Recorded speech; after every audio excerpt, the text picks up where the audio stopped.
এই সময়ে গোটা বিশ্বে যদি কোনো দেশকে নিয়ে সবচেয়ে বেশি চর্চা হয়ে থাকে তো সেটা হলো ভারত। একটা সময় ভারতকে নিচু দেখানো পশ্চিমী দেশ আজ ভারতের সামনে মাথা নত করেছে। রাশিয়া এবং ইউক্রেনের যুদ্ধ অনেক বড় বড় দেশকে ভাঙতে রাখে, তো সেখানেই ভারত একটা নতুন শক্তি রূপে মাথা চাড়া দেয়। যুদ্ধ শুরু হয়েছে 1 বছর হতে চলল, কিন্তু আমেরিকা এবং পশ্চিমী দেশ লাগাতার আরো আগুন ছড়াচ্ছে। এই দেশ প্রথমে তো রাশিয়াকে শান্ত করার জন্য ভারতের কাছে সাহায্য চায়, আর ভারত যখন রাশিয়াকে যুদ্ধের বদলে আলোচনার পরামর্শ দেয় তো এই দেশগুলো পুনরায় কমে আসা আগুনে ঘি ঢালার কাজ করে। আমেরিকা, ব্রিটেন, ফ্রান্সের মতো অনেক দেশ আচমকা ইউক্রেনের রাষ্ট্রপতি ভ্লাদিমির জেলেনস্কির সঙ্গে দেখা করে ভারতের সমস্ত পরিশ্রমে জল ঢেলে দিয়েছে। কিন্তু এখন এই নতুন বিবাদের মাঝে আচমকা ইসরায়েলের স্টেটমেন্ট চর্চায় এসছে। সবচেয়ে শক্তিশালী দেশগুলোর মধ্যে একটি ইসরায়েল ভারতের নাম নিয়ে বলেছে ভারত কোনো ছোটখাটো দেশ নয়। ইসরায়েল বলেছে ভারত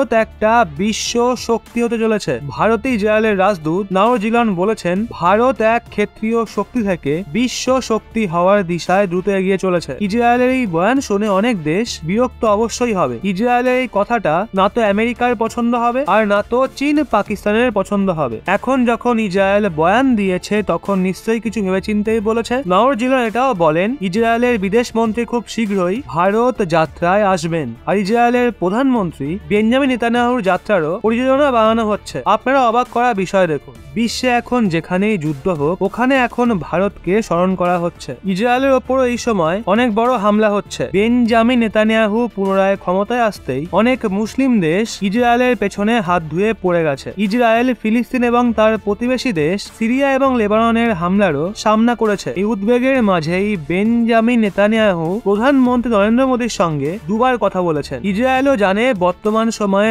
ভারতের অনেক উপসাগরীয় দেশে মারাত্মক প্রভাব রয়েছে, এমনকি ইসরায়েলের কঠোর শত্রু ইরানও ভারতের কথা শোনে। এর জন্য ইসরায়েলেরও ভারতকে প্রয়োজন রয়েছে। অবশ্য আপনাদের বলি ইসরায়েলও ভারতের জন্য অনেক মূল্যবান, কারণ ইসরায়েল অনবরত ভারতকে সাহায্য করে এসছে। পাকিস্তানের সঙ্গে যুদ্ধে ভারতের সঙ্গে সব সময় ইসরায়েল ছিল, আর ইসরায়েল পরবর্তী সময়েও দাঁড়িয়ে থাকবে। ইসরায়েল এবং ভারত এখন আরো অন্যান্য সেক্টরেও নিজেদের সম্পর্ককে মজবুত করতে চায়। তো বন্ধুরা, ভারতের মিত্র হিসাবে আপনারা কাকে আগে রাখবেন, রাশিয়াকে নাকি ইসরায়েলকে? নিচে কমেন্টে অবশ্যই জানান।